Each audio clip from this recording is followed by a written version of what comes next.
जय हिंद विद्यार्थी, आप जिसके इंतजार कर रहे थे आज वो घड़ियां फिर से ख़त्म हो चुकी है।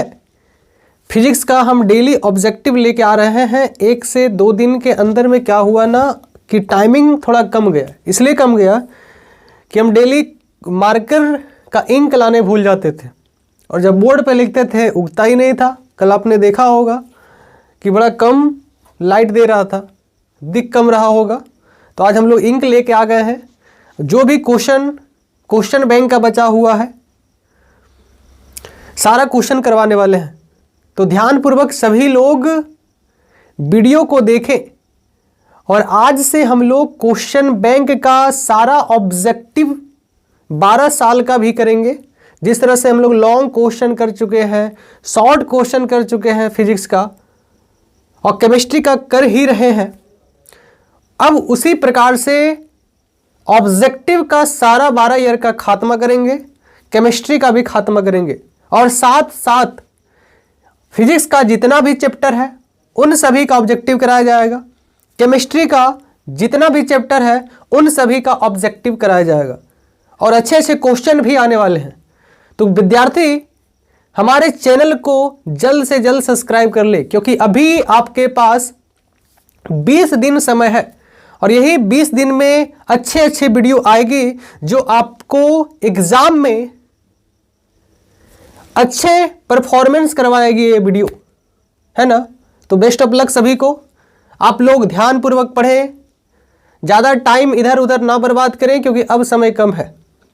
और जो विद्यार्थी नए स्टूडेंट इस बार जुड़ रहे हैं उनके लिए भी ये वीडियो काम का लायक है, क्योंकि आज हम लोग हेलो एल्केन और हेलो एरीन का ऑब्जेक्टिव करवा रहे हैं और इस चैप्टर से जितना भी अच्छे अच्छे ऑब्जेक्टिव होगा सबको करवाएंगे। और नया स्टूडेंट जो जुड़ रहे हैं उनसे खास रिक्वेस्ट है कि चैनल को जल्द से जल्द सब्सक्राइब करें, क्योंकि अब से आपके लिए भी एक तोहफा है। तोहफा इसलिए है क्योंकि हमेशा हम लोग सिलेबस पढ़ लेते हैं लेकिन क्वेश्चन आंसर नहीं बनाते हैं। तो हम आपके लिए यूट्यूब चैनल पे मिथिला रिसर्च सेंटर पे आपके लिए सारे चैप्टर का क्वेश्चन आंसर करवाने जा रहे हैं 2024 से। चाहे वो हेलो एल्केन हेलो एरीन का हो, चाहे शॉर्ट हो लॉन्ग हो, वस्तुनिष्ठ प्रश्न हो, किसी भी प्रकार का हो, हम लोग करने वाले हैं। तो जल्द से जल्द सब्सक्राइब करो और अपने दोस्तों के साथ भी शेयर करो। आइए क्वेश्चन में मिलते हैं। क्वेश्चन बड़ा आसान है। देखिए सबसे पहला क्वेश्चन पूछा गया एल्कीन का समान सूत्र। किसका पूछा गया? एल्कीन का समान सूत्र। और आप लोग अच्छे से जानते भी होंगे, अगर जो जानते हैं कमेंट में लिखिए। देखिए हम तरीका बताते हैं, बहुत सारे को ये तरीका याद भी होगा। CnH2n CnH2n CnH2n।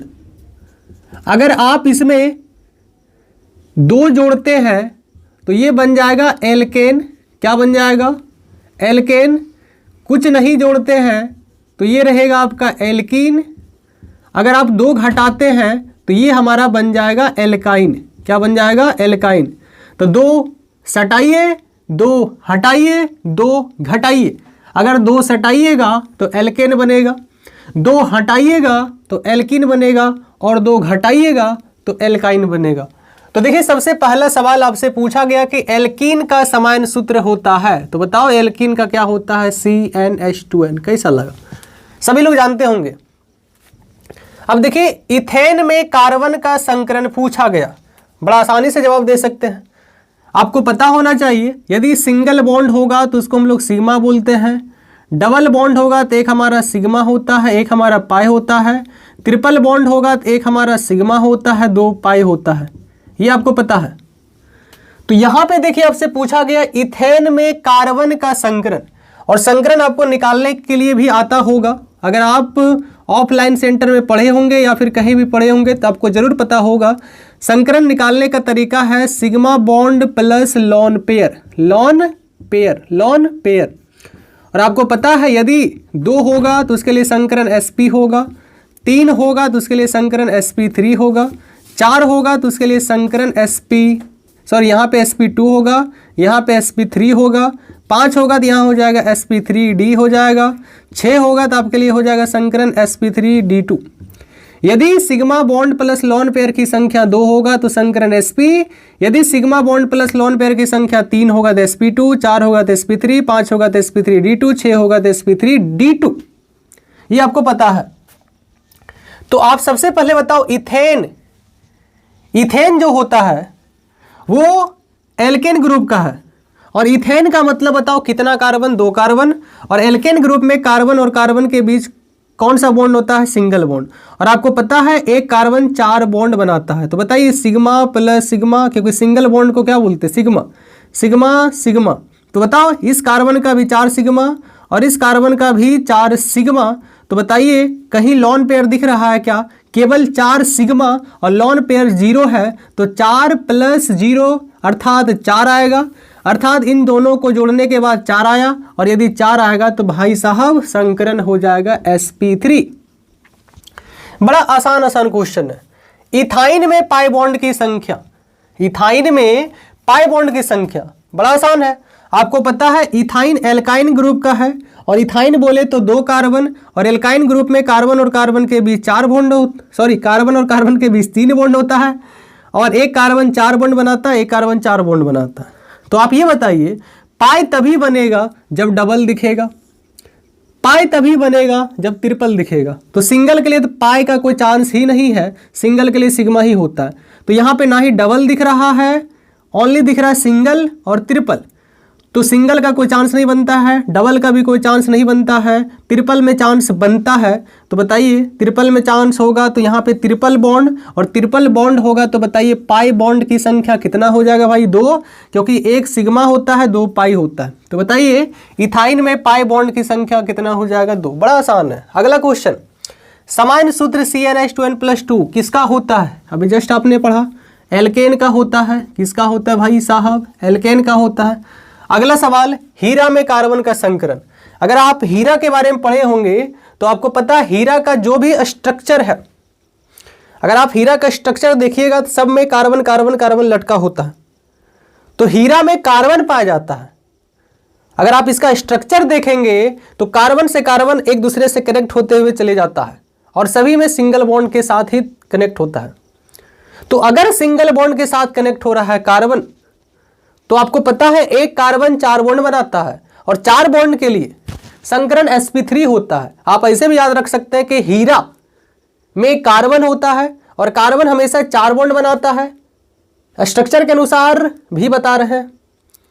अगर आप स्ट्रक्चर देखे होंगे तो सिंगल सिंगल इस तरह से लटका होता है।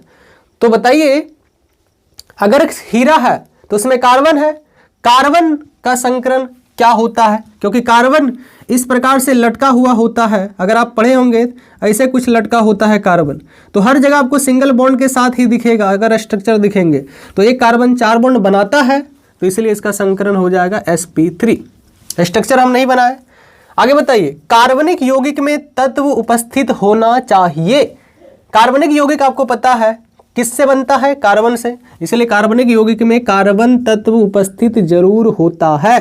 अगला क्वेश्चन, श्रृंखलन गुण सबसे ज्यादा होता है। आपको पता होना चाहिए कि इस पृथ्वी पर, इस पूरे ब्रह्मांड पर 118 या 119 एलिमेंट है, जो कार्बन ही एक ऐसा एलिमेंट है जिसकी श्रृंखलन गुण सबसे अधिक होता है। इसलिए इसका अलग बुक तैयार किया गया जिसका नाम है कार्बनिक रसायन। और आपको पता होना चाहिए कार्बनिक रसायन में कार्बन तथा इससे संबंधित गुणों का अध्ययन करते हैं। तो इसका श्रृंखलन गुण अधिक होने के कारण ही कार्बन एक विशाल यौगिक बनाता है, बहुत सारा यौगिक बनाता है। इसलिए एक कार्बन से एक अलग बुक तैयार हो गया जिसका नाम है कार्बनिक रसायन। तो बताइए श्रृंखलन गुण सबसे अधिक किस में होता है भाई, कार्बन में। कुछ नहीं है, स्क्रीनशॉट लेते चलिए। चलिए अगला सवाल देखिए क्या है, इलेक्ट्रॉन स्नेही अभिकर्मक है। इलेक्ट्रॉन स्नेही अभिकर्मक है। अगर आप लिख लिए होंगे इसको तो हम इसे मिटाने का प्रयास करते हैं, क्योंकि और क्वेश्चन समझाना भी है। अब ये बताइए इलेक्ट्रॉन स्नेही, इलेक्ट्रॉन स्नेही का मतलब क्या होता है? जो इलेक्ट्रॉन युग्म को लेता है, आप ऐसे भी समझ सकते हैं, जो इलेक्ट्रॉन युग्म ग्रहण करता है, जो इलेक्ट्रॉन युग्म क्या करता है भाई, ग्रहण करता है।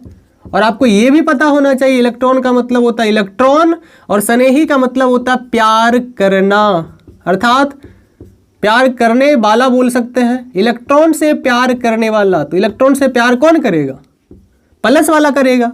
H प्लस हो गया, NO प्लस हो गया, ये सब क्या है, प्लस जो है वो माइनस से प्यार करता है, क्योंकि इलेक्ट्रॉन माइनस होता है और माइनस से प्यार कौन करेगा भाई, प्लस। या फिर इसको ऐसे भी समझ सकते हैं, इलेक्ट्रॉन युग्म ग्रहण करने वाला इलेक्ट्रॉन स्नेही कहलाता है। तो देखिए हम यहाँ पे ऑप्शन दे दिए, आपके पास 4 ऑप्शन है। तो जिसके पास कम इलेक्ट्रॉन होगा वही तो ग्रहण करेगा। अगर इलेक्ट्रॉन ज्यादा होगा तो वो क्यों ग्रहण करेगा, इलेक्ट्रॉन अगर ज्यादा होगा तो वो क्यों ग्रहण करेगा भाई, करेगा क्या, नहीं। तो आप ध्यान से देखिए, सबसे पहला स्टेप है BF3। BF3 ऑप्शन में है। अगर आप इसका स्ट्रक्चर बनाइएगा, बोरोन, बोरोन का परमाणु संख्या कितना होता है, 5, 2, 3, और फ्लोरीन का परमाणु संख्या 9, 2, 7। तो इसको स्थायी होने के लिए एक इलेक्ट्रॉन, इसलिए यहाँ सिंगल बॉन्ड बनाता है, सिंगल बॉन्ड बनाता है, सिंगल बॉन्ड बनाता है। आपको ये पता होना चाहिए। NH3 में देखिए, अगर आप NH3 का स्ट्रक्चर पढ़ेंगे ऐसे होगा, इसके पास एक इलेक्ट्रॉन युग्म होता है। H2O को देखिए, H2O का स्ट्रक्चर ऐसे होता है ना, इसके पास 2 इलेक्ट्रॉन युग्म होता है। समझ में आ रहा है। तो आप ये बताइए, जब इसके पास इलेक्ट्रॉन युग्म है ही जल में, तो ये इलेक्ट्रॉन लेगा क्यों, इसलिए इसका ऑप्शन ये नहीं हो सकता है। अमोनिया के पास इलेक्ट्रॉन युग्म है ही, तो ये क्यों लेगा भाई, ये इसलिए इलेक्ट्रॉन युग्म हो ही नहीं सकता है। अब यहाँ पे देखिए, बोरॉन के पास इलेक्ट्रॉन युग्म है ही नहीं, तो ये ले सकता है, इसलिए इसका राइट आंसर हो जाएगा भाई BF3। कितना आसान है। अगला क्वेश्चन, एल्किन निम्न में से कौन सी अभिक्रिया देता है, बड़ा आसान है। आप लोग 10वां में पढ़े होंगे संयोजन अभिक्रिया, अपघटन अभिक्रिया पढ़े। संयोजन को योगात्मक के नाम से भी जाना जाता है। अगर 2 यौगिक जुट के एक नया यौगिक बन रहा है तो उसे क्या बोलते हैं, संयोजन या फिर योगात्मक। तो आप बताओ, मार्कोनिकोव का नियम पढ़े हैं, एंटी मार्कोनिकोव का नियम पढ़े हैं। यदि एल्कीन की अभिक्रिया HBr से करवाया जाएगा तो H वहां जाएगा जहां पे H ज्यादा है और Br वहां जाएगा जहां पे H कम है। अगर एंटी मार्कोनिकोव देखिएगा तो H वहां जाएगा जहां पे H कम है, Br वहां जाएगा जहां पे H ज्यादा है। तो हर कंडीशन में HBr एल्कीन के साथ ही जुट रहा है और दोनों जुट के एक हो रहा है। तो बताइए, 10वां पढ़े होंगे आप, जब 2 यौगिक मिलकर एक नया यौगिक बनाता है तो संयोजन अभिक्रिया, उसी को हम लोग योगात्मक के नाम से भी जानते हैं। तो बताइए, एल्कीन निम्न में से कौन सी अभिक्रिया देती है, तो ऑप्शन में योगात्मक होगा, तो आप योगात्मक अभिक्रिया मारेंगे। बड़ा आसान है भाई, कुछ नहीं है। आगे बताइए। हाँ, कार्बन में एकल बंध की लंबाई क्या है, ये बड़ा मस्त सवाल है। देखिए, कार्बन और कार्बन में यदि एकल बंध होगा अर्थात सिंगल बॉन्ड होगा तो इसकी लंबाई क्या माना जाता है, एकल बंध की लंबाई कितना माना जाता है, याद रखिएगा 1.54 एंगस्ट्रॉम। किसी भी कार्बन और कार्बन के बीच एकल बंध की लंबाई कितना होता है, 1.54 एंगस्ट्रॉम। क्या होता है भाई, 1.54 एंगस्ट्रॉम। अगला भाई, कार्बन की संयोजकता। आप ये बताइए, कार्बन का परमाणु संख्या 6, इलेक्ट्रॉनिक विन्यास 2, 4, और यदि बाह्यतम में 1 इलेक्ट्रॉन रहेगा तो वैलेंसी 1 ही होगा, 2 होगा वैलेंसी 2, 3 होगा वैलेंसी 3, 4 होगा वैलेंसी 4 ही रहेगा। 5 के लिए 8 में घटा देंगे 5, 3 हो जाएगा। 6 के लिए 8 में 6 घटा देंगे 2 हो जाएगा। 7 के लिए 8 में 7 घटा देंगे 1 होगा। तो बताइए, 4 है तो इसलिए कार्बन का वैलेंसी 4 ही रहेगा। वैलेंसी बोले तो संयोजकता। अगला क्वेश्चन बड़ा इंपॉर्टेंट है, ध्यान से देखिएगा प्यारे दोस्त। क्या है, अगर लिख लिया है तो इसे मिटाने का प्रयास करते हैं। देखिए, अगला क्वेश्चन, निम्न में कौन कौन लिथियम एल्युमिनियम हाइड्राइड, इसको पढ़ा जाता है, द्वारा अवकृत होकर इथाइल एल्कोहल देता है। और आपको पता होना चाहिए कि लिथियम एल्युमिनियम हाइड्राइड हम क्लास में पढ़ाए हुए हैं कि लिथियम एल्युमिनियम हाइड्राइड, जो नया स्टूडेंट होगा उनको और अच्छा से पता होगा क्योंकि वो नया नया पढ़े हैं। लिथियम एल्युमिनियम हाइड्राइड एक प्रबल अपचायक है, प्रबल।